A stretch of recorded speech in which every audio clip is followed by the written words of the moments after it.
Good morning students. मैं Deepali Singh, physical education teacher, Gandhi Smarak +2 उच्च विद्यालय। पिछली 2 कक्षाओं में मैंने फ़िज़िकल एजुकेशन के बेसिक टर्म्स और फिज़िकल एजुकेशन के मीनिंग, एम्स एंड ऑब्जेक्टिव्स के बारे में बात की थी। आज मैं न्यूट्रिशन के बारे में बात करूंगी। न्यूट्रिशन सभी को पता है क्योंकि सभी लोग अपने रोज़ की दिनचर्या में 2 या 3 बार भोजन ग्रहण करते हैं। भोजन क्यों करते हैं ये सभी को पता है।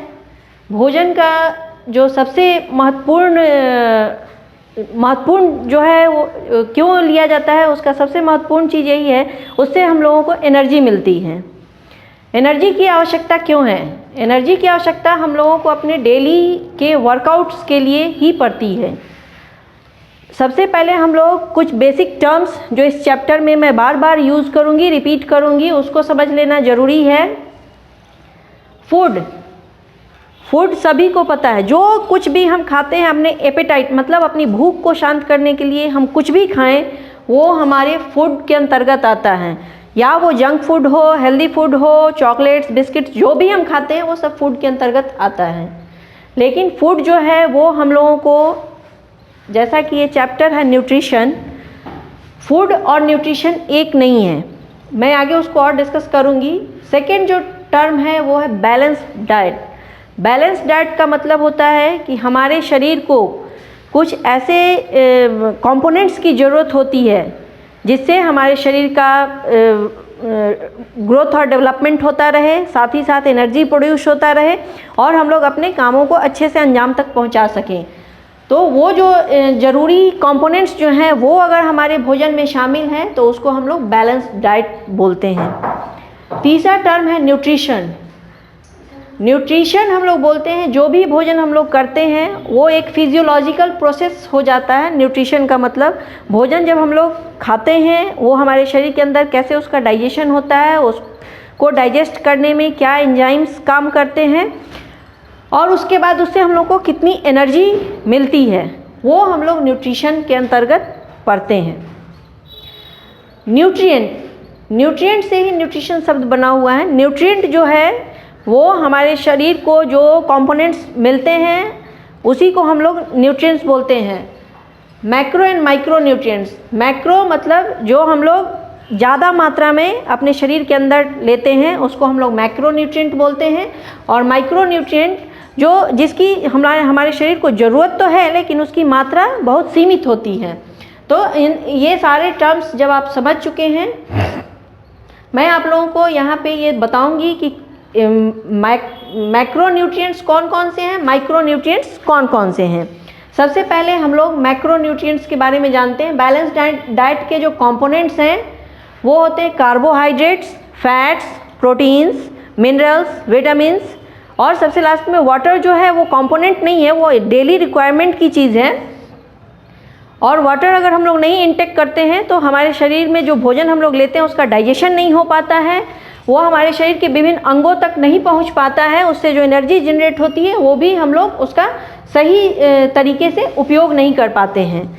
तो कार्बोहाइड्रेट, फैट और प्रोटीन जो है वो हमारे मैक्रो न्यूट्रिएंट के अंतर्गत आते हैं।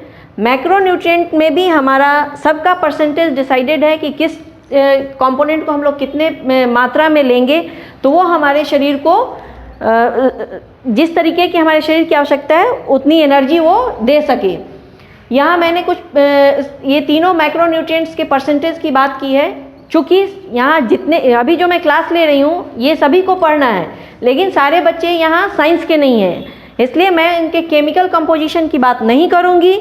मैं अभी सिर्फ एक ऊपर ही रूपरेखा में आपसे बात कर रही हूँ कि हमारा भोजन कैसा होना चाहिए, उसके कंपोनेंट क्या क्या हैं और उनका परसेंटेज क्या होना चाहिए। मैक्रो न्यूट्रिएंट्स में कार्बोहाइड्रेट, फैट और प्रोटीन का परसेंटेज ये अप्रॉक्सीमेट है, इसमें आप थोड़ा बहुत फ्लक्चुएशन हो सकता है।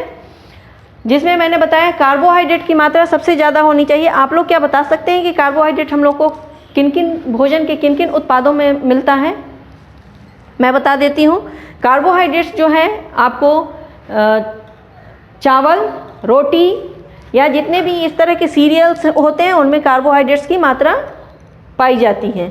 फैट्स की जब हम बात करते हैं, फैट जो है वो हमारे शरीर के लिए क्यों ज़रूरी है? फैट जो है वो स्टोर्ड एनर्जी के रूप में हमारे शरीर में रहता है।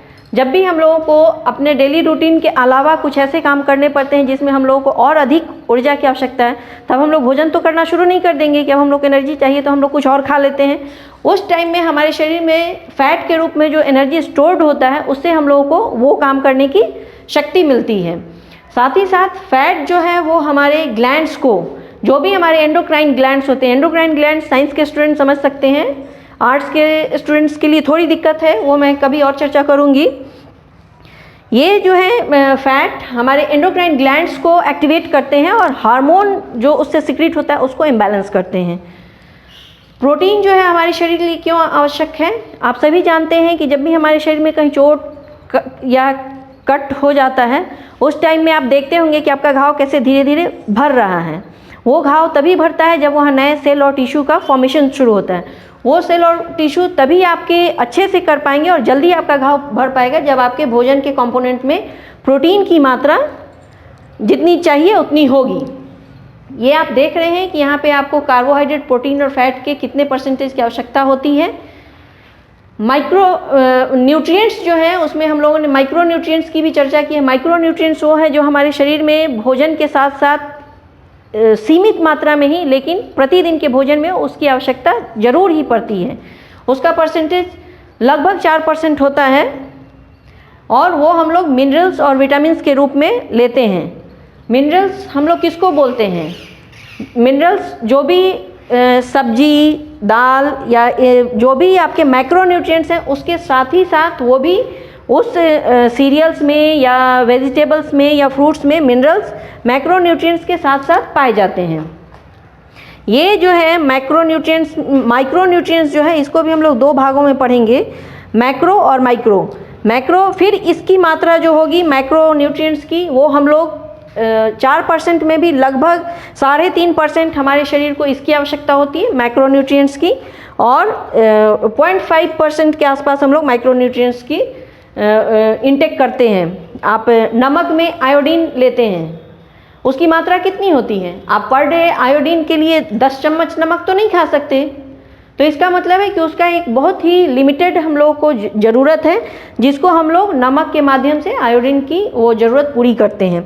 वैसे ही आयरन, क्रोमियम, कॉपर, ये सारे जो हैं वो माइक्रो न्यूट्रिएंट के अंदर भी बहुत कम मात्रा में लिए जाने वाला पदार्थ है। अब हम लोग विटामिन्स को समझेंगे। विटामिन्स जो हैं, कोई भी बीमार पड़ता है डॉक्टर के पास जाता है और अगर ये बोलता है कि मुझे बहुत वीकनेस हो रही है, डॉक्टर उसको इमीडिएट अन्य दवाओं के साथ एक विटामिन्स की गोली दे देता है। सभी लोगों को ये जानना चाहिए कि विटामिन जो है वो दो तरीके का होता है। एक विटामिन वाटर सॉल्युबल और दूसरा जो है वो फैट सॉल्युबल होता है। वाटर सॉल्युबल विटामिन की मात्रा अगर आपके शरीर के अंदर ज़्यादा चली जाती है तो वो उतना नुकसानदेह नहीं है जितना फैट सॉल्युबल विटामिन है। वाटर सॉल्युबल विटामिन है, अगर वो आपके शरीर के अंदर ज़्यादा जाता है तो वो आप पानी पीते हैं और जो एक्स्ट्रा जो आपके शरीर को ज़रूरत नहीं है वो पानी के साथ वॉश आउट हो जाता है। जबकि फैट सॉल्युबल विटामिन जो हैं वो आपके शरीर के अंदर स्टोर होते जाते हैं और उसका साइड इफ़ेक्ट जो है लॉन्ग टर्म में आपको दिखाई पड़ने लगता है। इसलिए डॉक्टर के हमेशा नसीहत के बाद ही आप विटामिन का इंटेक करें। अब हम लोग भोजन जो करते हैं उसको हम लोग समझेंगे कि हमारे लिए वो कितनी ज़रूरत है भोजन की, किसको कितनी ज़रूरत है, कितना भोजन करना चाहिए। ऐसा नहीं है कि अगर हमको किसी दिन मिल गया तो हम 2-3 दिनों का खाना एक साथ खा लें, उससे कुछ फ़ायदा नहीं होना है। डेली एनर्जी रिक्वायरमेंट्स के लिए मैंने बताया है कि जब भी हम लोग भोजन के इंटेक की बात करते हैं तो हमारा सबसे इम्पॉर्टेंट चीज़ है कि हम लोग को कितना भोजन पर डे लेना है और उस भोजन से हमको कितनी एनर्जी मिलनी चाहिए अपने डेली के वर्कआउट को करने के लिए। यहाँ मैंने वो बताया है, ये रिसर्च से ये साबित किया जा चुका है कि पर डे लगभग आपको 1.3 कैलोरी आपके पर केजी पर आवर के हिसाब से ज़रूरत होती है। अब आप कैलकुलेशन खुद कर सकते हैं कि अगर आपका बॉडी वेट 50 केजी है तो आपको पर डे कितने एनर्जी की आवश्यकता होगी। मैंने यहाँ ये कैलकुलेट करके बताया है 1.3 कैलोरी एनर्जी आपको चाहिए पर केजी के लिए और पर आवर।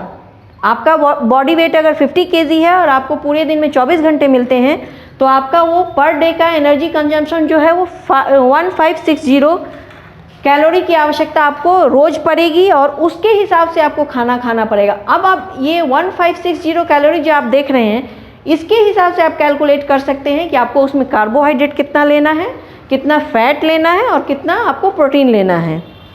इस कैलकुलेशन से आप समझ सकते हैं। अगर कोई स्पोर्ट्स पर्सन है, उसकी एनर्जी कंजम्पशन जो है वो थोड़ी ज़्यादा होती है, क्योंकि उसको अपने डेली वर्कआउट के साथ साथ अपने ट्रेनिंग का भी जो भी एक्टिविटी है वो सारा करना होता है, तो उस टाइम में उसका कैलोरी जो होता है वो बढ़ जाता है। इसके अलावा 1.3 के अलावा वो 8.5 ट्रेनिंग के दौरान वो उसको चाहिए होता है। उसको भी मैंने वैसे ही एग्जांपल से समझाया है कि 50 kg अगर उसका बॉडी वेट है तो उसको, चूँकि ट्रेनिंग वो पूरे दिन नहीं करेगा, 2 घंटे या 3 घंटे ही करेगा, उस स्थिति में उसका 2 घंटे के लिए एनर्जी कंजम्पशन 850 कैलोरी हो जाता है। और तब हम उसके बाद उसको डेली की ज़रूरत और उसके ट्रेनिंग की ज़रूरत दोनों कैलोरी को ऐड करके हम लोग बता सकते हैं कि किसी भी खिलाड़ी को नहीं, ये एक नॉर्मल प्लेयर की बात की जा रही है। आप अलग अलग खेल में जब जाएंगे, किसी खिलाड़ी को इससे ज़्यादा एनर्जी की ज़रूरत होगी, किसी को इससे कम में भी काम चल सकता है, तो वो आपके खेल पे और आपके एनर्जी कंजम्पशन पे डिपेंड करता है कि आपको किस तरह के भोजन की आवश्यकता कितनी होती है।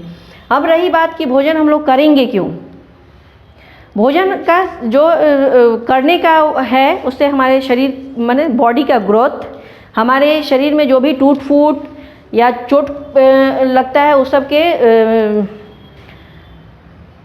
चोट लगने के उपरांत हम लोग को अपने शरीर के सेल और टिश्यू के मरम्मत के लिए एनर्जी की ज़रूरत होती है। वो सारा चीज़ हम लोग को भोजन से ही मिलता है। और साथ ही साथ रिकवरी के लिए, जब भी आप बीमार पड़ते हैं और उस समय में जो आपके शरीर के सेल और टिश्यू का डीजेनरेशन होता है, वो आपको भोजन से फिर पूरा होता है। Thank you.